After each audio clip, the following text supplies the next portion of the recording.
Dalam iman Katolik, Paus adalah pemimpin tertinggi gereja di seluruh dunia.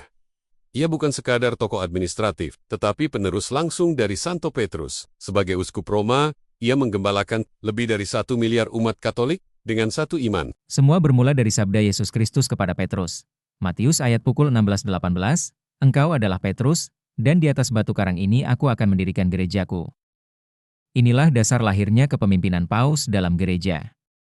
Yesus juga memberi kuasa rohani kepada Petrus. Matius ayat pukul 16-19, "Kepadamu akan kuberikan kunci kerajaan surga." Ini melambangkan tanggung jawab besar dalam memimpin umat. Santo Petrus pergi ke Roma. Di sana ia memimpin umat dengan setia hingga wafat sebagai martir. Imannya menjadi fondasi gereja sepanjang masa. Sejak itu, para paus menjadi penerus Petrus.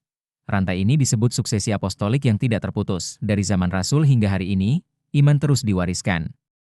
Makam Santo Petrus berada di tempat istimewa, di bawah altar utama Basilika Santo Petrus, menjadi pusat ziarah umat Katolik dari seluruh dunia.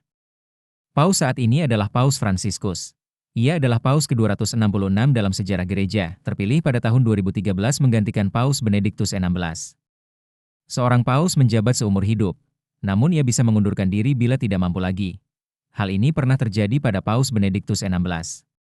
Yesus juga menegaskan tugas menggembalakan umat, Yohanes ayat pukul 21:17, "Gembalakanlah domba-dombaku." Inilah tugas utama setiap paus sepanjang sejarah. Menariknya, paus sama sekali tidak menerima gaji pribadi. Padahal uang umat Katolik seluruh dunia, lebih 15 kuadriliun rupiah, jadi semua kebutuhannya ditanggung oleh tahta suci, hidupnya didedikasikan sepenuhnya untuk pelayanan.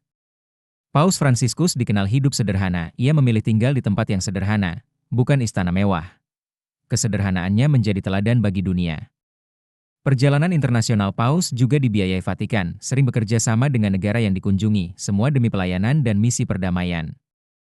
Pemilihan Paus dilakukan dalam konklav yang rahasia, bertempat di Kapel Sistina, para kardinal dari seluruh dunia berkumpul dalam doa dan keheningan. Tidak ada kampanye, tidak ada pencalonan terbuka, tidak ada politik uang atau transaksi tersembunyi, proses ini murni tanpa permainan uang. Biaya hanya untuk operasional penyelenggaraan, ditanggung oleh tahta suci, bukan oleh calon, bukan untuk kepentingan pribadi.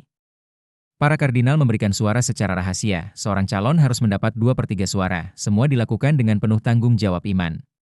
Asap hitam berarti belum terpilih, asap putih menjadi tanda sukacita besar, dunia tahu, Paus baru telah hadir. Paus terpilih muncul di balkon Basilika Santo Petrus, diumumkan dengan kalimat, "Habemus Papam." Artinya, kita memiliki seorang Paus. Pemilihan ini sering disebut demokrasi spiritual, tanpa uang, tanpa ambisi duniawi, berpusat pada doa dan kehendak Tuhan. Paus adalah simbol persatuan gereja Katolik di seluruh dunia. Ia melanjutkan misi dari Santo Petrus dan menjadi tanda hidup iman yang terus berjalan hingga kini.